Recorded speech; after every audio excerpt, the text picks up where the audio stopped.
Notre but de rassemblement aujourd'hui, ça fait une semaine. On a constaté que le district de santé de Kandialang n'a pas de courant. Donc c'est une chose qui est grave. Et vraiment le comité qui devait informer la population, malheureusement, le comité n'a pas fait son travail. Et aujourd'hui, la population est sortie en masse vraiment pour qu'on puisse discuter sur ce sujet et amener une solution pour que le poste de santé puisse avoir son courant. Parce que Kandialang, c'est un grand quartier, une population qui va tourner vers 15 000 habitants. Kanten se soigne ici, Mandina Mankagne se soigne ici. Donc, si ce poste est aujourd'hui là, sans courant, vraiment, c'est un drame, c'est vraiment quelque chose qu'on n'a pas salué. Nous demandons les autorités de venir en aide la population de Kandialang. Parce que Kandialang, c'est un grand quartier. Et vraiment, nous comptons à nos autorités. Vraiment, quand ils entendent nos voix, vraiment, ils devaient réagir. Depuis combien de jours l'hôpital n'a pas fonctionné à cause du courant? Et les conséquences, manque de courant, c'est grave. Parce qu'il y a les femmes qui viennent accoucher là, ici. Donc, s'il n'y a pas de courant, vraiment, c'est des choses que vraiment nous, population de Kandialang, on n'a pas salué l'acte là. Il n'y a pas de courant, il n'y a pas d'eau également. Oui, il n'y a pas l'eau aussi. Il n'y a pas l'eau. Les deux là, vraiment, ça fait défaut. Un hôpital sans eau, sans courant, avec le corona là, vraiment, c'est une catastrophe.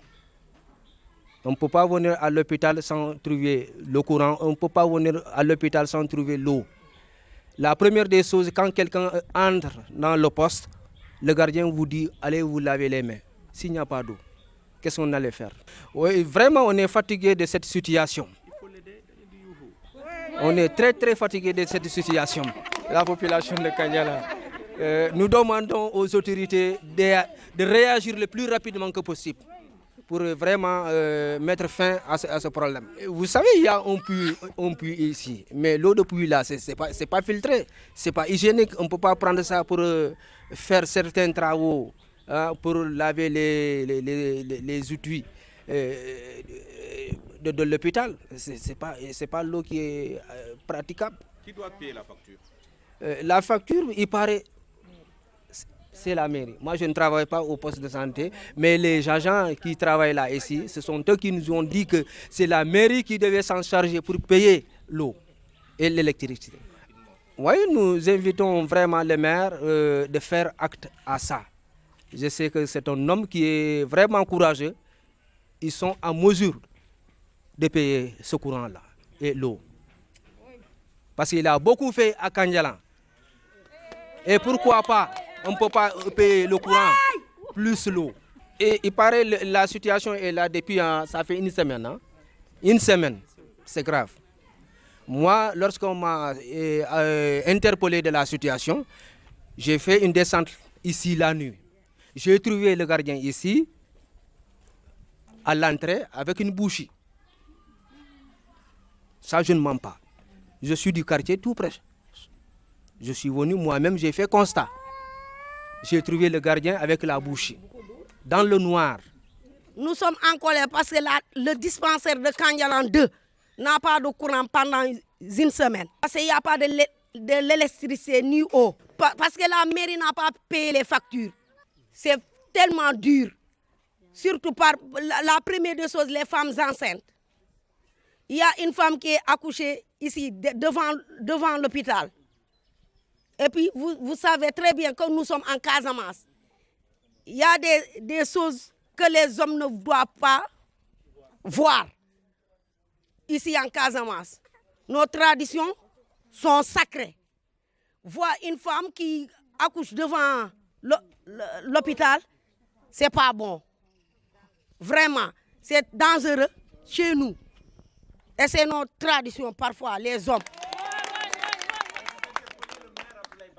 On interpelle le maire Ablaye Baldé qu'il vient nous aider de payer la facture de notre courant et de notre eau. Dis-moi. Si le problème n'est pas réglé, nous les femmes, nous prenons une décision de faire une marche jusqu'à la mairie. Moi, si Je suis malade, je ne peux pas marcher, mais je prendrai un taxi, rester à la devanture du mairie pour attendre là-bas mes gars. Ouais. Bon, il y a le manque des paiements de facturation de l'eau et de l'électricité. Donc ce qui a fait qu'aujourd'hui, toute la population de Kandialang s'est levée juste pour dénoncer ce qui se passe ici. Moi je pense qu'il y a des choses qui sont plus importantes que l'eau et l'électricité. Il y a aussi l'accessibilité. Même s'il y a la facturation qui a été payée par la mairie bien entendu et l'eau, mais aussi l'accessibilité aussi est un peu compliquée par rapport aux femmes qui viennent tout simplement accoucher ici. Donc je pense que si on doit régler aussi les problèmes de l'eau et de l'électricité, on doit aussi, y compris aussi l'accessibilité.